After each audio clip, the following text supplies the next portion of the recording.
Bismillahirrahmanirrahim. Assalamualaikum warahmatullahi wabarakatuh. Selamat pagi anak-anakku semuanya. Apa kabar kalian hari ini, Nak? Semoga Allah senantiasa memberikan kalian kesehatan sehingga kalian bisa mengikuti pembelajaran kita hari ini dengan baik. Gimana sayang? Sudah siap untuk mengikuti pembelajarannya? Setelah kemarin kalian libur beberapa hari ya, ada libur puasa Arafah, kemudian kalian juga libur Idul Adha, dilanjut kemudian hari Tasyrik. Sudah siap untuk hari ini, Nak? Iya, hari ini kita akan melanjutkan pelajaran apa ya? Hari ini kita belajar apa? Iya, kita belajar matematika. Nah, anak-anakku, pada pertemuan terdahulu kita sudah belajar mengenai KD 3.1 nggih, yang di situ kita belajar tentang arti pecahan nggih. Hari ini kita akan belajar KD 3.2. Kita lanjut. Nah, apa saja toh yang akan kita pelajari pada KD ini? Pada KD ini kita akan belajar tentang bentuk-bentuk pecahan. Kemudian kita juga akan belajar tentang mengubah pecahan. Nah, berarti ada dua hal yang akan kita pelajari untuk KD 3.2. Nah, pada kesempatan hari yang cerah ini, kita akan belajar tentang bentuk-bentuk pecahan. Ya. Sudah baca tadi malam, sudah ada yang baca bukunya? Bentuk-bentuk pecahan itu apa saja toh? Pecahan itu ada apa saja? Nah, ada apa saja? Iya, yang pertama yang akan kita pelajari adalah bentuk pecahan biasa. Jadi bentuk pecahan yang pertama yaitu dia berupa pecahan biasa. Apa toh pecahan biasa itu? Pecahan biasa yaitu pecahan yang terdiri dari dua angka, di mana angka yang di atas disebut pembilang, sedangkan angka yang di bawah disebut sebagai penyebut. Berarti diingat-ingat, pecahan biasa itu ada dua angka, atas disebut sebagai pembilang, sedangkan bawah disebut sebagai penyebut. Ada dua angka, berarti pecahan biasa itu seperti kemarin bentuk pecahan. Apa bentuk pecahan kemarin? Bentuk umumnya A per B. Nggih ta?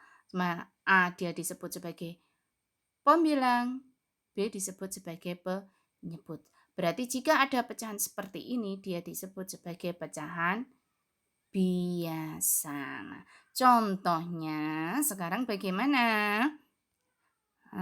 Contohnya adalah 5/7. Kemudian ada 8/6. Ini ada dua angka, nggih. Ini sebagai pembilang, sebagai penyebut. Ini dia disebut sebagai pecahan biasa. Ini juga pecahan biasa. Ada lagi berapa? Setengah. Ini juga pecahan biasa. Masih banyak lagi contoh yang lainnya. Nah, sekarang yang kedua. Bentuk setelah pecahan biasa, yang kedua ada pecahan campuran. Apa tahu pecahan campuran itu? Pecahan campuran yaitu pecahan yang ditulis dalam bentuk bilangan bulat dan pecahan biasa. Nah, perhatikan pecahan campuran. Dia ada dua, dia ada bilangan bulat, dia juga ada pecahan biasa. Kemarin ya pecahan biasa. Tadi juga kita sebutkan bentuk umumnya bagaimana? A per B. Ini adalah pecahan biasa. Nah, tapi di sini ada lagi bilangan bulatnya. Bilangan bulatnya ditaruh di mana di depannya sini? Misalkan kita C. Berarti C ini kita sebut sebagai bilangan bulat. Bulat. Kemudian A ini kita sebut sebagai pembilang. Pembilang ini penyebut. Berarti bentuk umum pecahan campuran itu seperti ini. Jika ada tiga angka nih. 3 angka C, A per B. C dia berupa bilangan bulat, A-nya dia berupa pembilang, B-nya dia berupa penyebut. Nah, contohnya seperti ini. Perhatikan contohnya. 4, 1/2. Ini adalah contohnya. 4 ini dia disebut sebagai bilangan bulat. Kita kenal dengan tadi apa? Diistilahkan. Apa ini tadi? C. Kemudian 1 ini, setengah ini dia berupa pecahan biasa. 1-nya dikenal sebagai pembilang, 2-nya penyebut. Jika ada pecahan seperti ini, inilah pecahan campuran.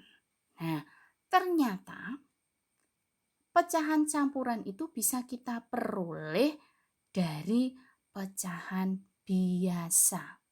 Ya, pecahan campuran itu kita bisa peroleh juga dari pecahan biasa. Perhatikan contohnya, misal 8/5.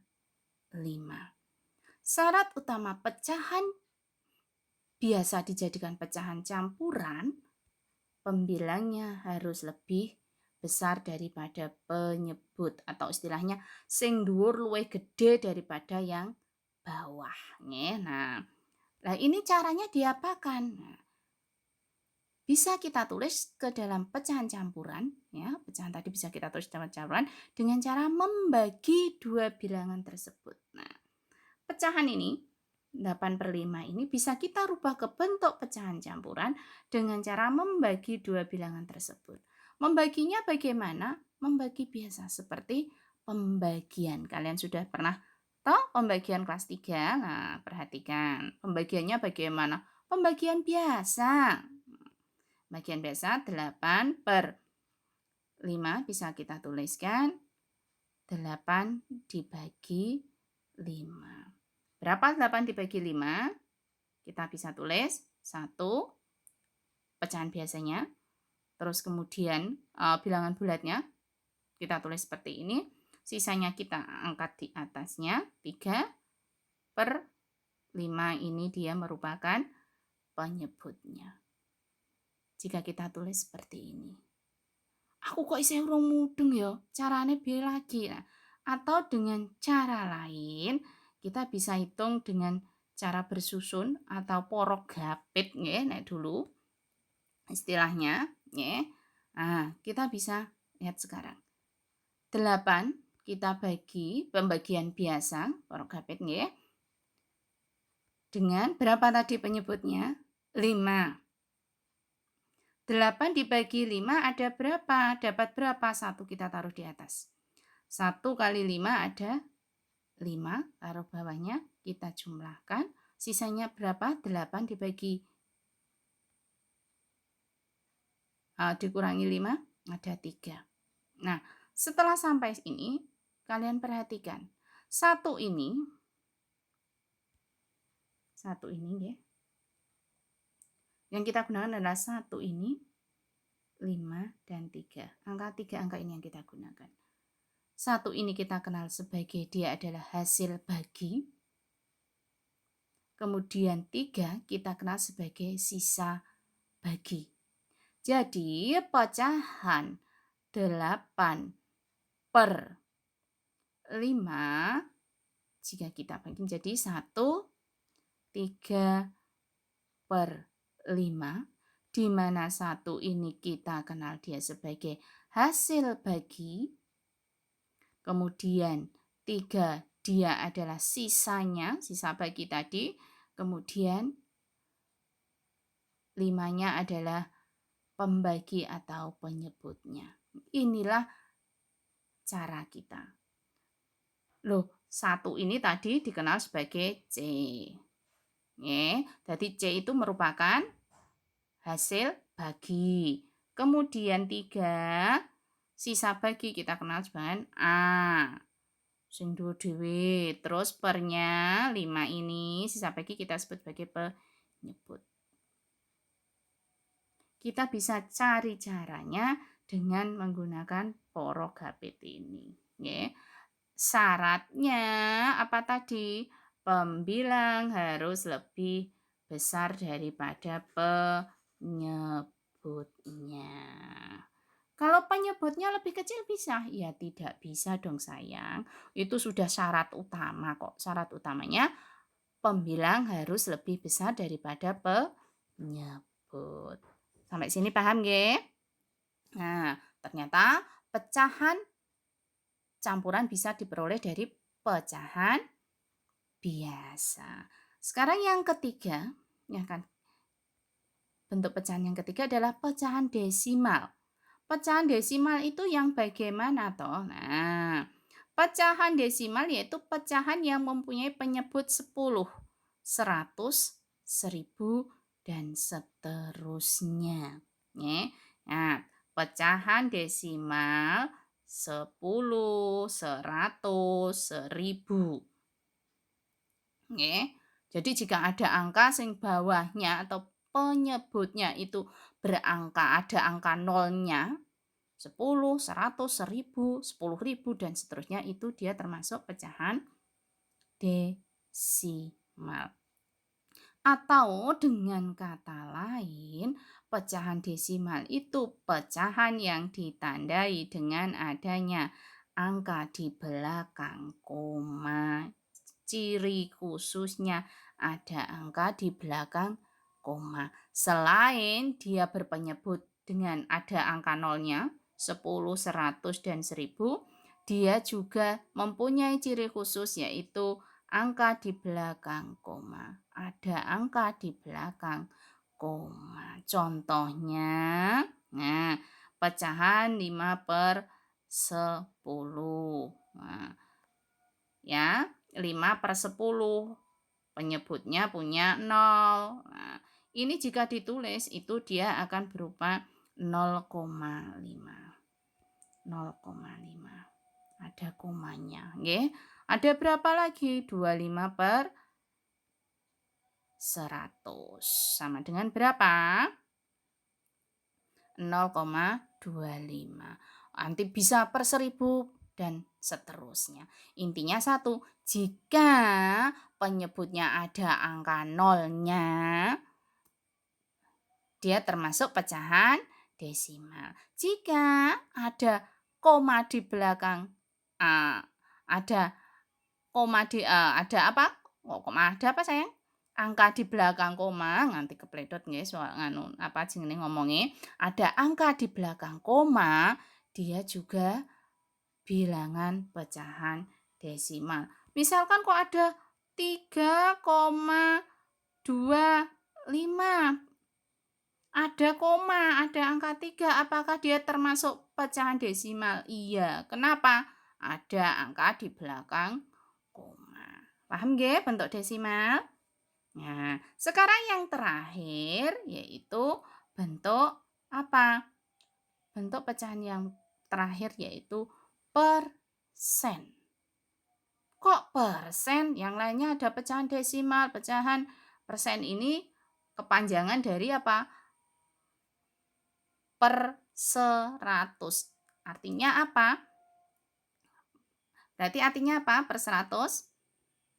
Artinya pecahan yang mempunyai penyebut 100. Penyebutnya 100. Pembilangnya berapa? Terserah pembilangnya mau berapapun, anggar penyebutnya 100 dia disebut persen. Persen biasanya ditulis atau dilambangkan dengan seperti ini. Oke, jika ada yang nulis seperti ini, berarti dia persen. Contohnya, perhatikan 7/100 sama dengan, nah ini dibaca 7%. 7 berapa persen. Ada lagi nanti loh, Bu, misalkan ditulis gini, 90/100. Ya sudah, berarti dia 90%. Nggih? Berarti setiap dia ada punya penyebut 100 maka dibaca persen. Gimana anak-anakku? Sudah bisa belum membedakan bentuk-bentuk pecahan tadi? Ya, bentuk pecahan tadi ada berapa sayang? Ada 4 pecahan biasa, ada 2 angka, hanya ada penyebut dan pembilang. Kemudian yang kedua ada pecahan campuran, dia ada Pecahan campuran ini 3 angka, nggih toh? Ada bilangan bulat, terus kemudian ada pecahan biasanya. Terus yang ketiga ada desimal. Desimal itu setiap penyebutnya ada nolnya, 10, 100 dan seterusnya. Atau ada angka di belakang koma, itu desimal. Yang keempat persen per 100. Berapapun jika penyebutnya adalah 100, dia termasuk pecahan persen atau per 100. Paham ya sayang ya? Jika sudah paham, untuk tugas kalian hari ini, silakan kalian lengkapi tabel di bawah ini dengan memberikan tanda centang, ya. Nah, ada tabel ini. Nah, silakan kalian kerjakan. Setelah selesai, kalian unggah di GC, ya, diunggah di GC. Selain itu untuk latihannya kalian juga Bu aku ben cepet iso. Selain latihan dari Bu Guru ini yang di GC mau mengerjakan apa lagi ya? Kalian bisa latihan halaman 12 itu, ya, itu terkait dengan bentuk-bentuk pecahan, ya, biar kalian lebih dan lebih lagi memahami materi. Kenapa Bu nggak dikerjakan yang di buku saja? Nggak apa-apa. Jadi yang di buku kalian kerjakan, boleh dikerjakan. Kok boleh berarti nggak harus ya? Kalau kalian pengen pinter berarti harus dikerjakan, ya. Kalian kerjakan. Nanti minta tolong mama, papa atau kakak untuk mengoreksi pekerjaan kalian. Yang di buku paket loh ya nak ya. Yang untuk tabel ini tetap diunggah. Oke anak-anakku. Guru rasa pertemuan kita cukup sampai di sini dulu. Kita lanjut pertemuan yang akan datang, ya, hari Sabtu yang akan datang. Tetap jaga kesehatan kalian. Jika kemana-mana gunakan masker. Jangan lupa cuci tangan, ya. Selamat mengikuti pembelajaran selanjutnya. Terima kasih atas perhatiannya. Wassalamualaikum warahmatullahi wabarakatuh.